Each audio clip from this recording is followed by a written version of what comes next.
Talk about vulnerabilities in automotive systems. That's a broad range, and there's plenty of stuff to talk about for hours and hours. Brief introduction of myself. I work for Bosch Engineering in particular. Bosch is one of the largest car supplier manufacturers, so if you take a random car, chances are high that some component is manufactured by Bosch. And Bosch Engineering is specifically specialized in adapting those parts for small, serious customers, which is very exciting because I have exciting customers, and also all the product range of Bosch is at our disposal, more or less. At night, I love online privacy, so we are hosting tour relays in Vienna. I didn't mention it, we're based in Vienna, Austria. And in between I do digital forensics, And the meme artist is on the slide, so these pictures that you're about to see are memes, and they are not subtle copyright infringements, but pieces of art. And there's my Twitter handle. So the goal of this talk for me is to give a broad introduction into automotive security, more or less a path that I've been walking the past 5 years.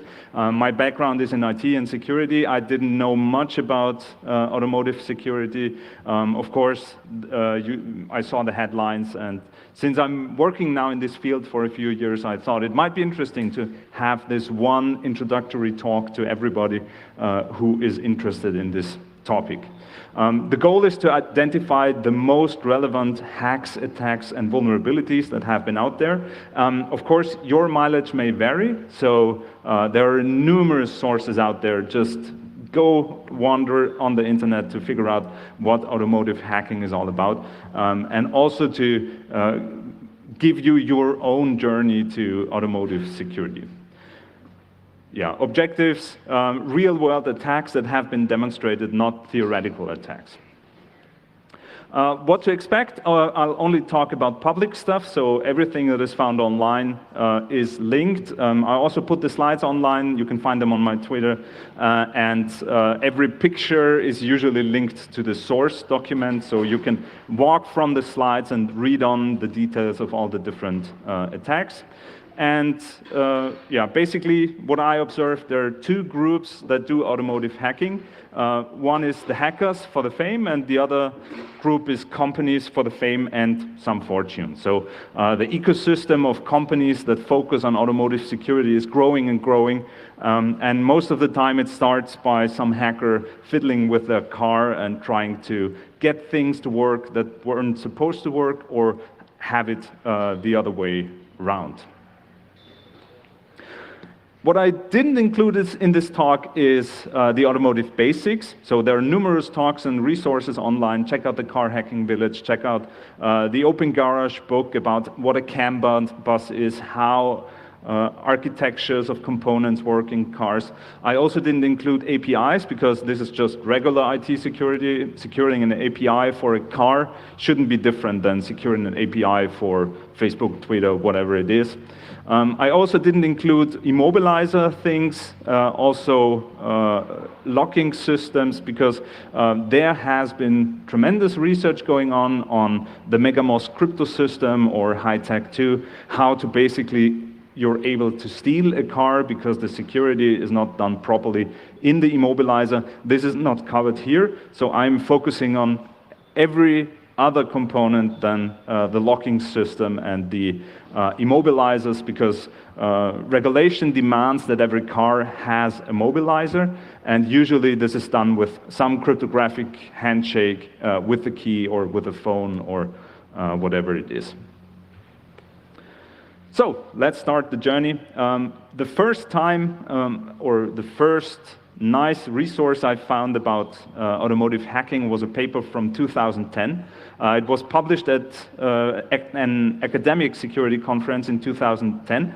And basically what the researchers did was to analyze how the car works in the inner workings to figure out what a CAN bus is, how you can replay, relay, or inject specific CAN frames to get basic functionality just by hooking onto the communication bus. So the CAN bus is a very simple communication bus. It provides real-time communication with arbitration, which is a great thing if you would like to have priorities in messages. So unlocking the car probably has a lower priority compared to detonate the airbag. So this is very useful for most situations. And what they identified was that these frames, they are not protected, they are not encrypted or authenticated. So getting your debugger or your component connected to one of these buses allowed to do all kind of things that are supposed to be regular functions by the car. It's rather easy to do that, so you can just hook up an OBD port or any CAN shield for a Raspberry Pi, and you can work from there to basically just sniff messages and then inject them again and see what happens. What they were able to demonstrate is that you could kill the engine, you could apply the brakes, and you could disable the brakes just by sitting on the bus, which is kind of the goal of all the hackers and attackers, to basically have some functionality engaged, like applying the brakes or steering, which can do physical harm, because this is not supposed to happen, and this shouldn't happen at all costs. You can also see down here, this paper was cited 2,000 times since 2010. So going from there through the work of academics is very interesting, because you can see the popular works that have been cited many times, often, again and again. And in the picture to the right, you can see that they pwned the instrument cluster display. So in the vehicle, the text that is shown there is sent over some bus, and they were able to manipulate it and include their own message by fiddling with the communication content. So as I said, what they identified was mostly intended functionality. So the threat model at that time was that if the car is locked, it is considered in a secure state. Of course, you can attach yourself to those vehicular buses, but at the same time, you can also cut the brake lines or tamper with other sensors if you are physically. So basically, that was the first work to show that the regular functionality could also be abused for malicious functionality, but mostly because that was beyond the threat model back at the time.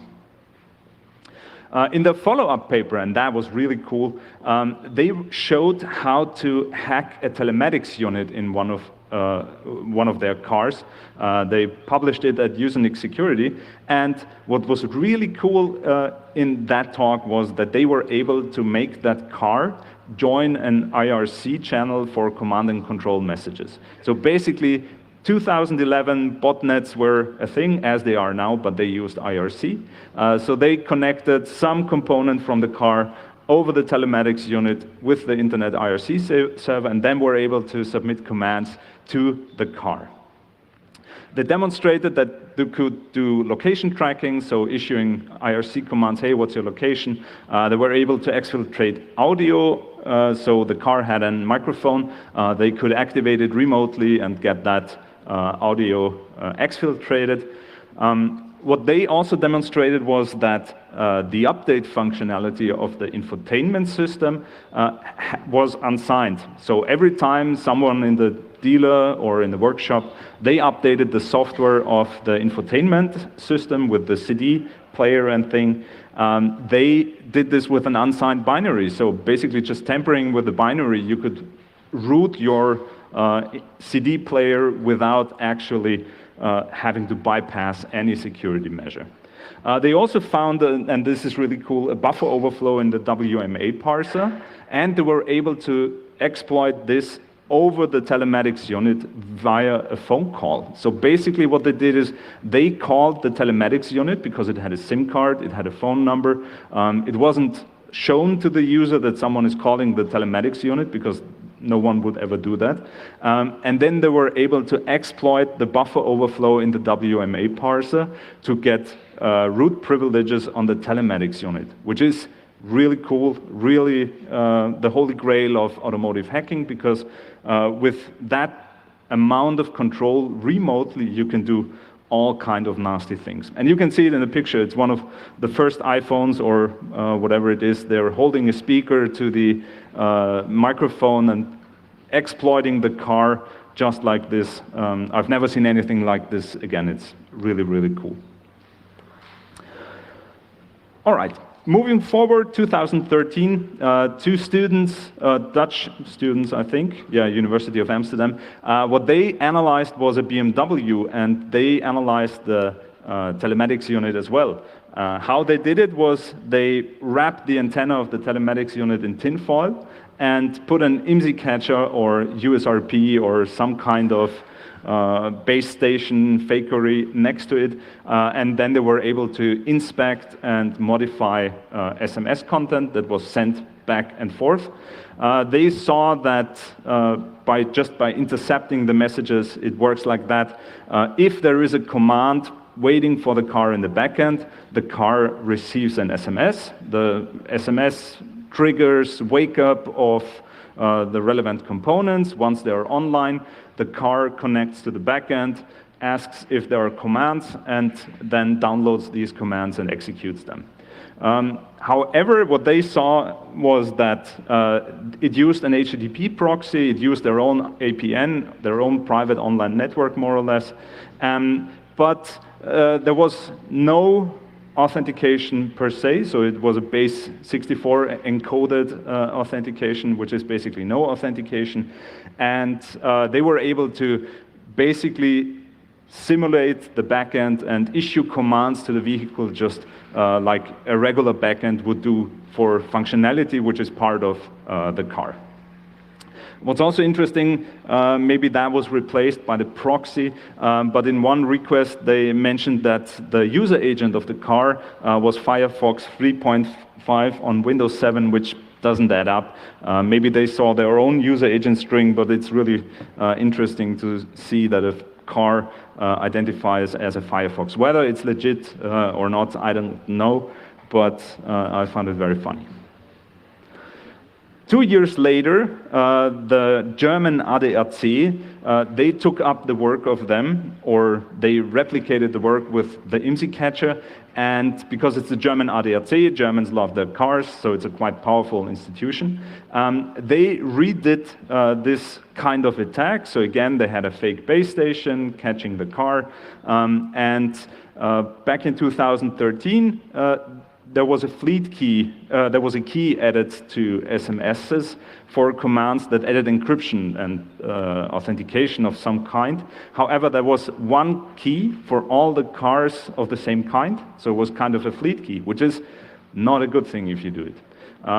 They then published that for unlocking the car sends an, the backend sends an HTTP GET request, unencrypted, unauthenticated. So you have the wake-up SMS, which is authenticated of some kind using encryption, which shares the key. And yeah, basically, what they showed was that if you see a car, you have to read the VIN, which is conveniently stored next to the windshield. You can catch the telematics unit, you can have it wake up, connect to your fake base station, and unlock 2.2 million cars. Yeah, that was kind of not good. They also showed XML configs have been unauthenticated, so the car could be updated for new features or seated heats for rent, whatever it is. And that was an unauthenticated XML file, and by manipulating that on the fly, you could unlock additional features. In the same year, there was also GM with their OnStar system. So if you remember, in 2011, there was this remote telematics head unit that had been hacked over calling it. Until 2015, GM didn't have a fix, and they didn't, or maybe they had one and they applied it in the workshops, but for cars that never made it into the workshop, they had to hack their car themselves, more or less, to update the software. So the OnStar system, the telematics system, was never built at the time for software updates. They exploited it to introduce update functionality and updated about 2 million cars to basically get the fixed software by basically hacking it, which is kind of neat if you hack your own product to have additional functionality that wasn't designed in the first place. 2015 was also the year of Charlie Miller and Chris Walasek, the famous Jeep hack, which has been through the media again and again.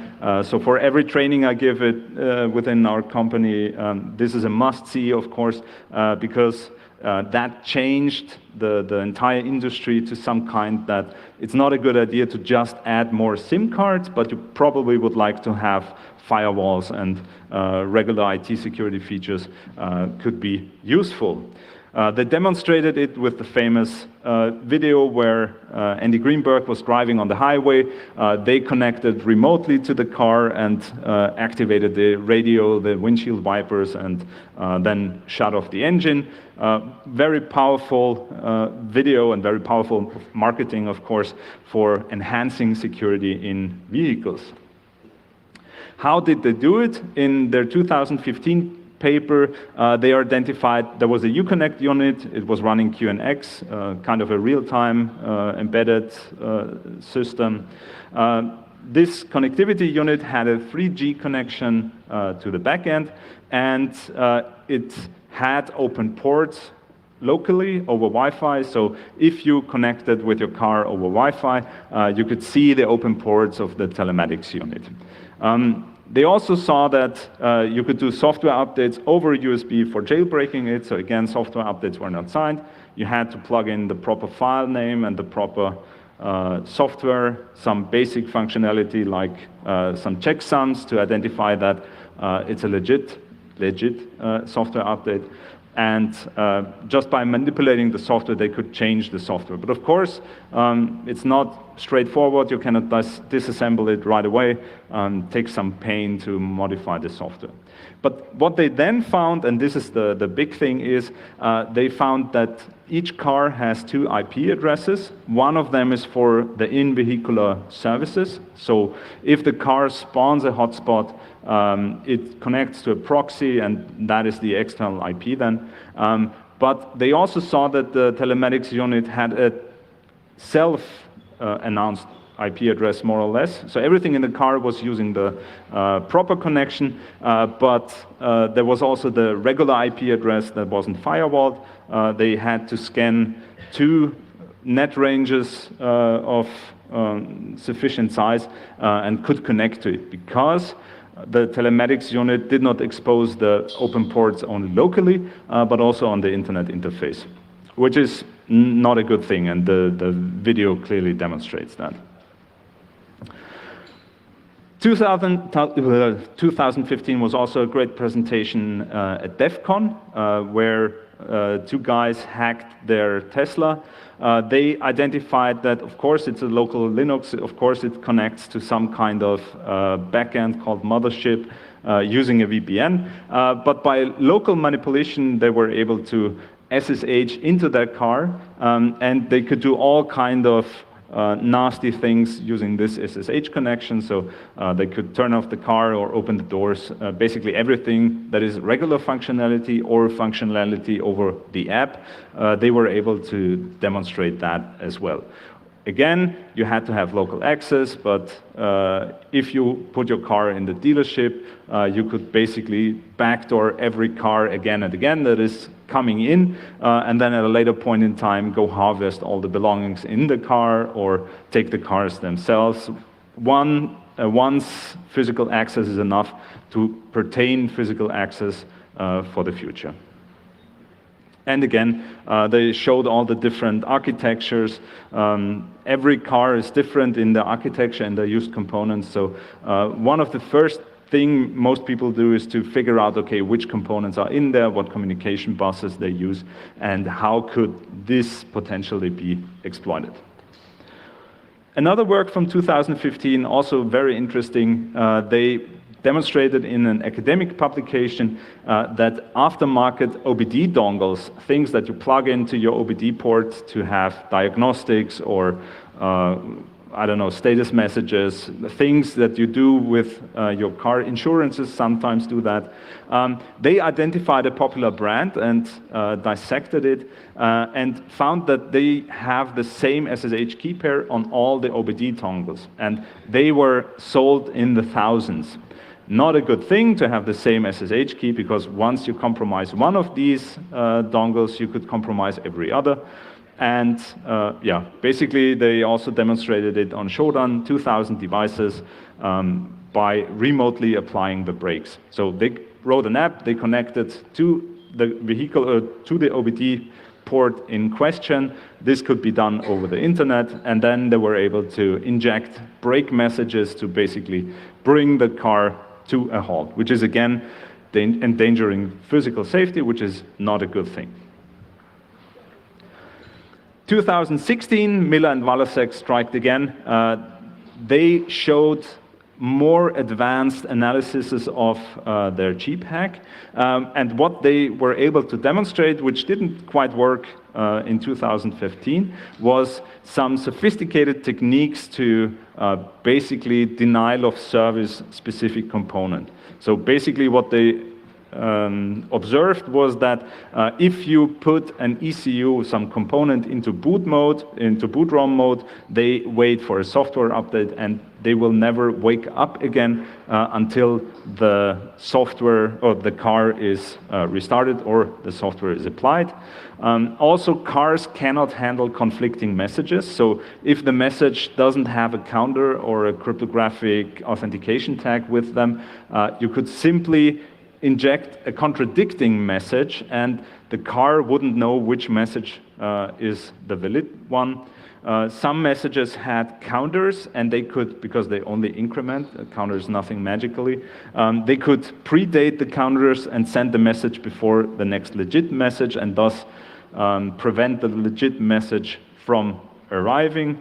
And yeah, what they also demonstrated in somewhere where there were plenty of cornfields was that they were able to engage the brakes and steer using the parking assistant. So this is kind of the most physically attack that could be possible if you're driving on the Autobahn and all of a sudden your steering wheel turns to some angle. It's definitely going to be resulting in a crash.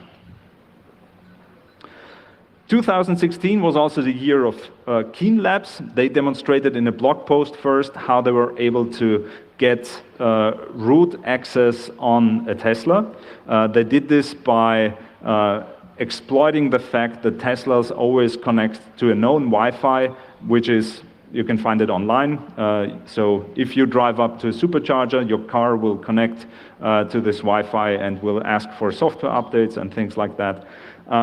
They were able to trigger a WebKit exploit, so the screen in the middle had a browser. That browser was not fully patched, and by redirecting and intercepting the browser communication, they were able to exploit the browser. And because the kernel had been outdated, they were able to elevate their privileges to root access to basically do anything over the networks because they got root. They also presented this at Black Hat in 2017. And basically, I'm not sure if you can see it on the right, but that's the infamous Christmas show video where they had two cars dancing more or less and blinking with specific patterns to, and they did this by this exploit chain. They also said that, okay, there's the software update for the gateways module is not signed. After the publication, everything has been signed. And also Tesla pushed the kernel from 2.6-ish to 4.4-ish. So basically, based on these public hacks, the software security tremendously increased compared to the previous Tesla hack. In 2018, Keen Labs did it again. They presented their findings on the Tesla X, and because the kernel has been locked down and updated, no known vulnerabilities, they had to find another way into the kernel, and this time they did it with the kernel module for the NVIDIA Tegra chip, which is part of, if you want to use your, not sure which component it is, but if it has an NVIDIA Tegra chip that is run in the kernel, and there was a bug in there to elevate privileges. They also identified that, and that's cool, if you prepend the signature with some spaces, there's a confusion, and the car rendered the software update as legit, even though you just had to add 1 or 2 spaces before the signature to bypass that signature check. And they also talked about details on the Tesla Xmas show. In 2018, there was also the Leonard Wouters Tesla hack. I know I promised in the beginning it's not about locking, but this is kind of locking because it's really cool. What Leonard Wouters was able to demonstrate is that you have to get 2 challenges from the car. So every time you pull the handle, the car sends out over, not sure which frequency, challenge, and if the key fob or any other device used for authentication is able to answer that challenge, the car unlocks. And he was able to bypass that by just using 2 challenges from the car and collecting 1 response from the key fob, built a rainbow table of 5 terabytes, and basically was able to unlock every Tesla because they all had the same locking system.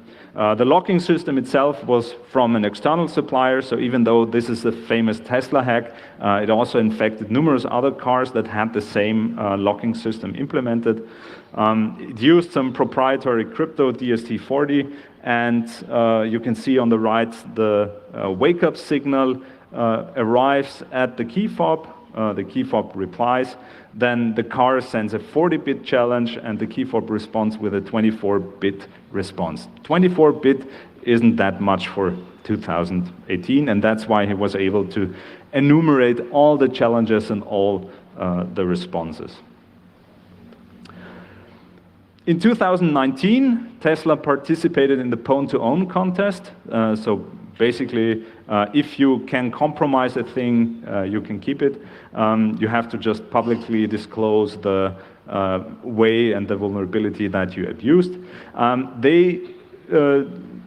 The fluoroacetate team, they demonstrated a JIT bug in the browser and successfully exploited the infotainment, and they won 35,000 Again, browser vulnerability, most of the time, if it has a browser or if it has a Linux kernel, if it's not running on the latest version, chances are high that there's something hidden in there. In 2019, Keen Labs also published or discussed at Black Hat their research on BMW. They more or less identified 14 CVEs. Some of them were remotely triggerable and demonstrated how they did it and what they did. They compromised the head unit. You can see it in the picture in the middle. They had their own logo displayed. They also demonstrated to compromise the gateway and also the telematics unit. This is from the slides themselves. So basically, this is for many modern cars applicable. You have an OBD2 port, which goes to a switch or straight to a gateway. And then you have somewhere, you have the telematics, you have the head unit, and then you have the bus-based systems like controlling the engine, controlling the doors, windows, headlights, whatever it is. Also controlling things like advanced sensory, like you have front radar, you have LiDAR, you have video, all different kind of sensors are now in a car used. In 2020, a different group from China, SkyGo 360 group, published their research on Daimler E-Class, I think it was. They demonstrated at great length the different attack vectors that they tried. And what I like particularly about this is that they also described what they tried and what failed. So it reads like an introductory to automotive security. Next we tried this, didn't work. Next, and all the different steps that they take to compromise the system is outlined in a wonderful report. They didn't succeed at Windows CE 7, so apparently if you buy a Daimler for I don't know how many thousand euros, the head unit comes with Windows CE 7, which is kind of weird, at least to me. They failed at that component, but they tried and succeeded at the telematics unit, which is running Linux on some ARM. They were able to impersonate the car and connect to the backend. What's also really great about this presentation is that they used all the big tools that money can buy. So they soldered off the NAND flash from one of the components and basically rewired it to get access to the content stored in the. They used an X-ray for finding the JTAG ports because they were hidden somewhere in between the layers. And they also re-implanted this NAND chip for implanting a backdoor. So basically, they took the component out of the car, they took the chip off the PCB, they rewrote it with different software and then reballed it to the component and put everything back together.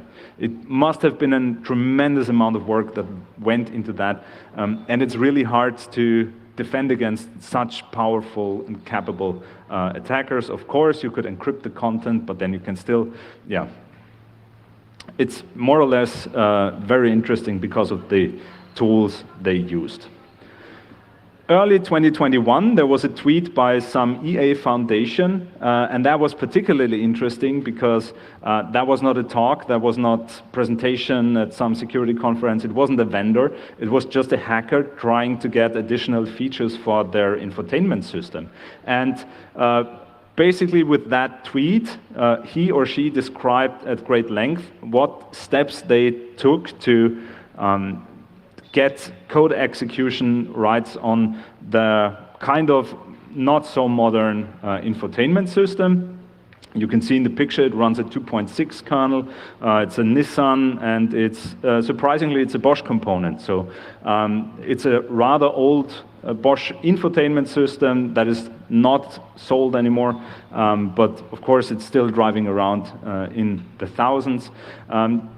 In this post, he or she described first how to dismantle the infotainment system, find the serial ports and attach to them, and using the U-boot bootloader, he or she were able to get read-write access to the file system and modify or at least read the entire file system that is on there.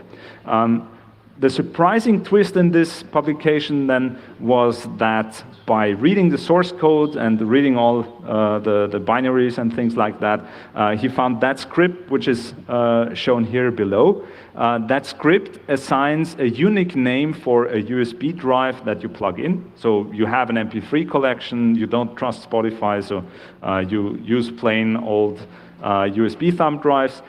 You plug it in, and this USB drive is then assigned a mount point. And if it has a UUID, this USB thumb drive, it will get that UUID assigned as a mount point.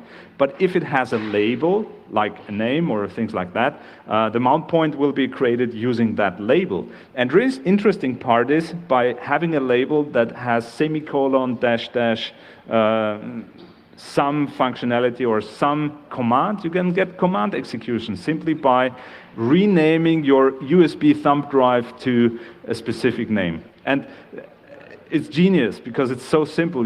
Once you have this vulnerability, you need to just plug in a specific USB thumb drive, wait 5 minutes or 5 seconds, and you have root and can activate Wi-Fi, SSH, whatever it is. Brilliant hack. And of course, it's also very easy to defend against, because basically you just need to change that line to not include semicolons or everything that is not a character to defend against that. Another work from Leonard Wouters was, again, a Tesla hack, but this time the Tesla X. What he demonstrated was that and you can see it in the brilliant presentation at DEF CON 29 Car Hacking Village from last year. And the key fob itself is a combination of different chips. So you have a Bluetooth component in there, you have a microcontroller in there, and you have a secure element. And what he demonstrated was that with this self-built machine, he is able to wake up the Bluetooth chip of the key fob, then update the software over Bluetooth, which is a usual process. And once the software is uploaded, it is checked against signature with the secure element. But the vulnerability here is that this response from the secure element was ignored. So regardless of the secure element saying, yes, this is a legit signature, or no, do not apply this software, it's not legit, it applied the software update and installed the malicious software. Yeah, with that, he was able to extract unlock tokens for all the doors, and everything wireless. You can see it in a brilliant video demonstration. You just need to be within range of the key fob to basically do all the necessary steps for this attack.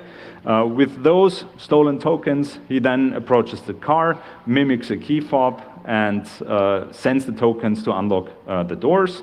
Once he's inside the car, he attaches to the body controller.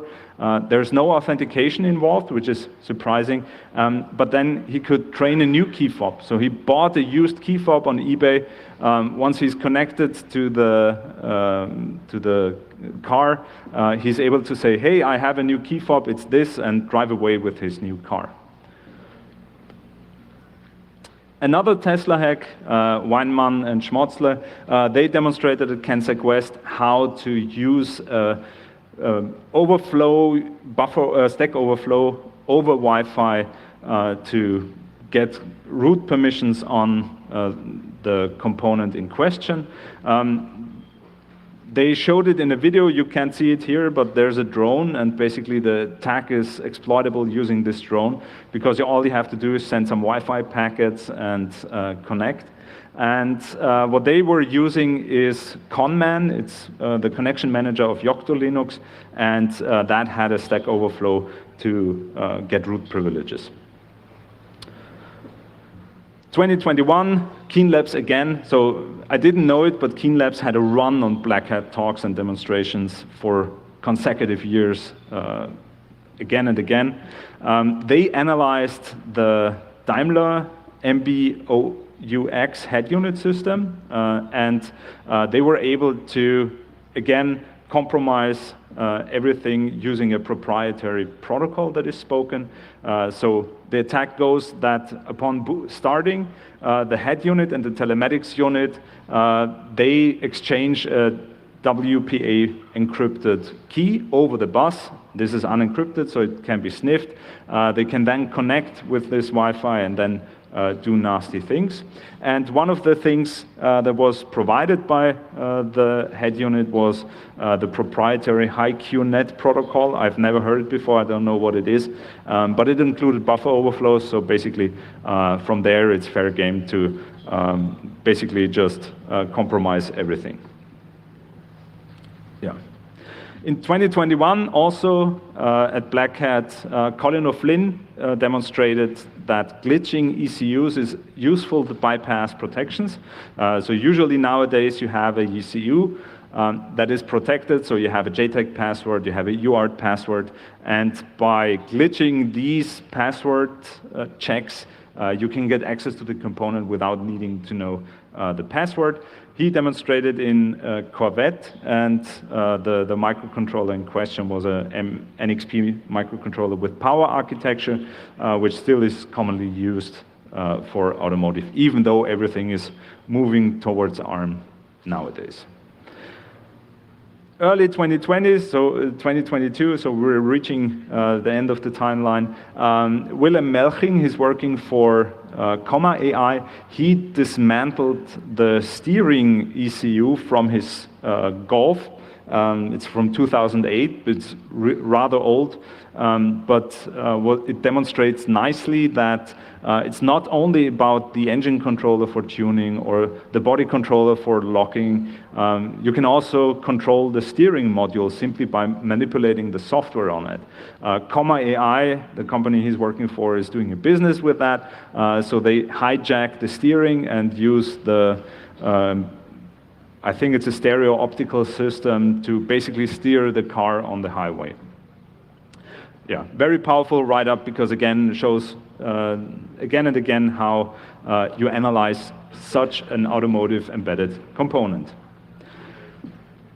At Pwn to Own in May, Synactive demonstrated again a Tesla exploit. They used Wi-Fi. There's no write-up yet, but they will talk about it at Hexacon in 2020 in October in Paris.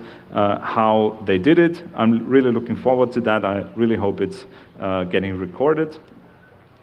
Argus, the company, demonstrated at Black Hat Asia, and this is really some high-level exploitation, that they could exploit using a buffer overflow and embedded automotive components. So usually the components, they don't have Linux, they don't have QNX. The smaller components have their own software stack specifically for automotive, usually AutoSAR or something like that. And they demonstrated that they could use a buffer overflow in processing of those CAN messages to get code execution on that embedded component. Really powerful. This is going to keep me for the next 1 or 2 years busy, not only to understand how it works, but also how to derive countermeasures. Hat tip to Niels, who showed me that. That's really, really powerful attack. Martin Herfurth, he's somewhere here. He's going to present tomorrow on his Tesla hacks. He demonstrated at CanSecWest Bluetooth relay attack against Tesla 3. So basically, with a Tesla 3, you have your key in your smartphone, and over Bluetooth, they exchange the cryptographic dance for authentication. And what he showed was that you can do this wirelessly over the internet. So he built 2 Raspberry Pis with Bluetooth interfaces, and one is next to the key fob, the other one is next to the car, which basically allows anywhere to unlock the car. There have been 2 other groups about the same time that showed this. One is an academic publication. They did it with a wired connection. And Sultan from NCC Group, he showed this 2 days prior. So basically, Bluetooth relay attack works. And he will present tomorrow about his wonderful vulnerability that he identified. Basically, there was if you unlock your Tesla with an NFC card, it unlocked a window of 130 seconds where you do not need to re-authenticate, for example, to re-tap the card to start the engine. But what he identified was that there's no user notification of any kind. You can also pair a new Bluetooth key and thus have a new car key as a mobile phone paired with that vehicle. I've seen somewhere on Twitter, Kevin2600, he tweeted that there's a software update now available. I didn't verify it. If you're interested in that, go to his talk tomorrow. It's a close proximity attack, and you need to have someone tapping with the NFC card for entering the vehicle. But once you see this, you can pair a key and you have a new Tesla. Really, really impressive. Yeah, that's about it. This was the really rushed timeline of automotive hacks that I find fascinating. Usual disclaimer, do not hack cars. You might hurt yourself or others. You should know what you are doing. And if you would like to be informed, Twitter, of course, has plenty of resources. There's the ASRG, the Automotive Security Research Group. They are hosting an online event. I think it's in September. It's called Secure Our Streets, and it will be an online conference dedicated to automotive security. And there's the car hacking village, of course. DEF CON is around the corner, and I'm really excited for the things that are going to be published there. With that, thank you very much, and happy to answer questions.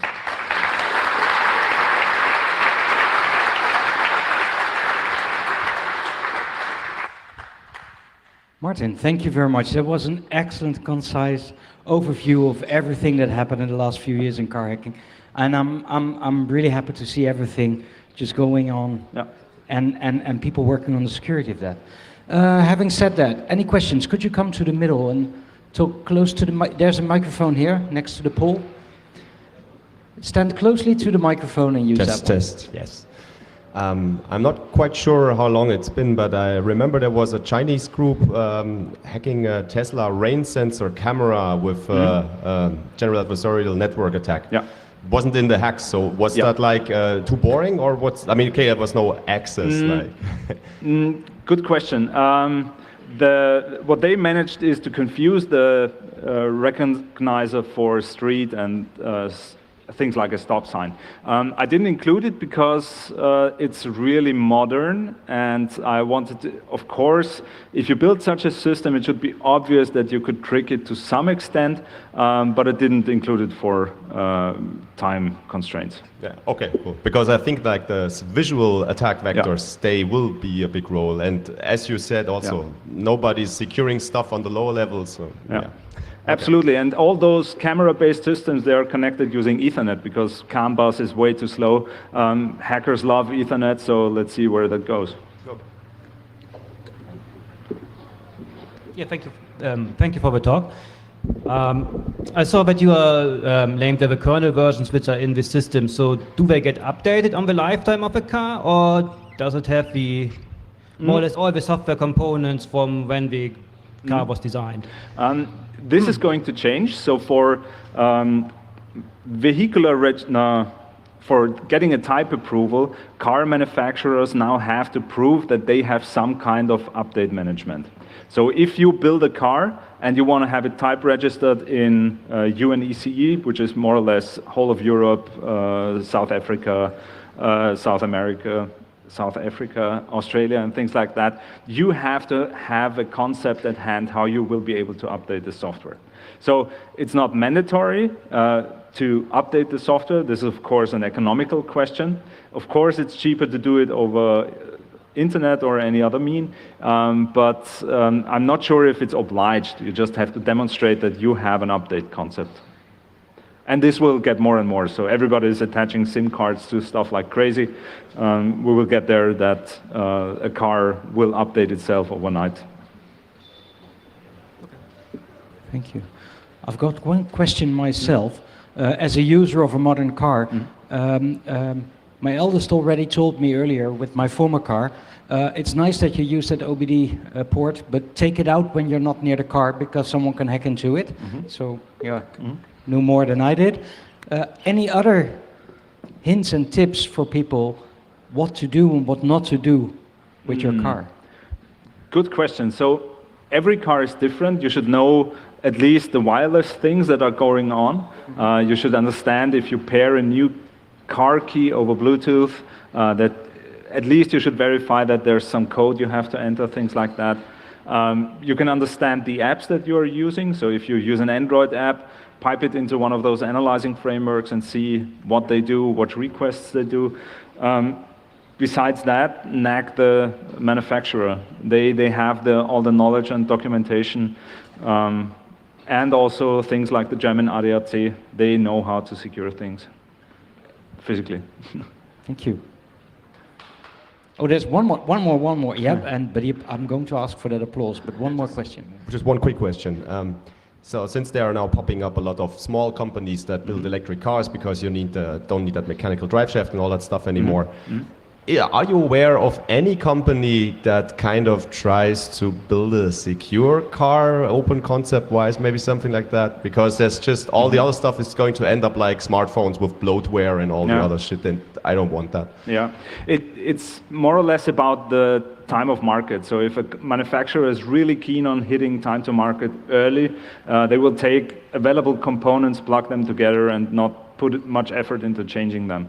On the other side, if you have a robust background and robust knowledge of a vehicle, chances are high that you have a concept for security and key management and things like that.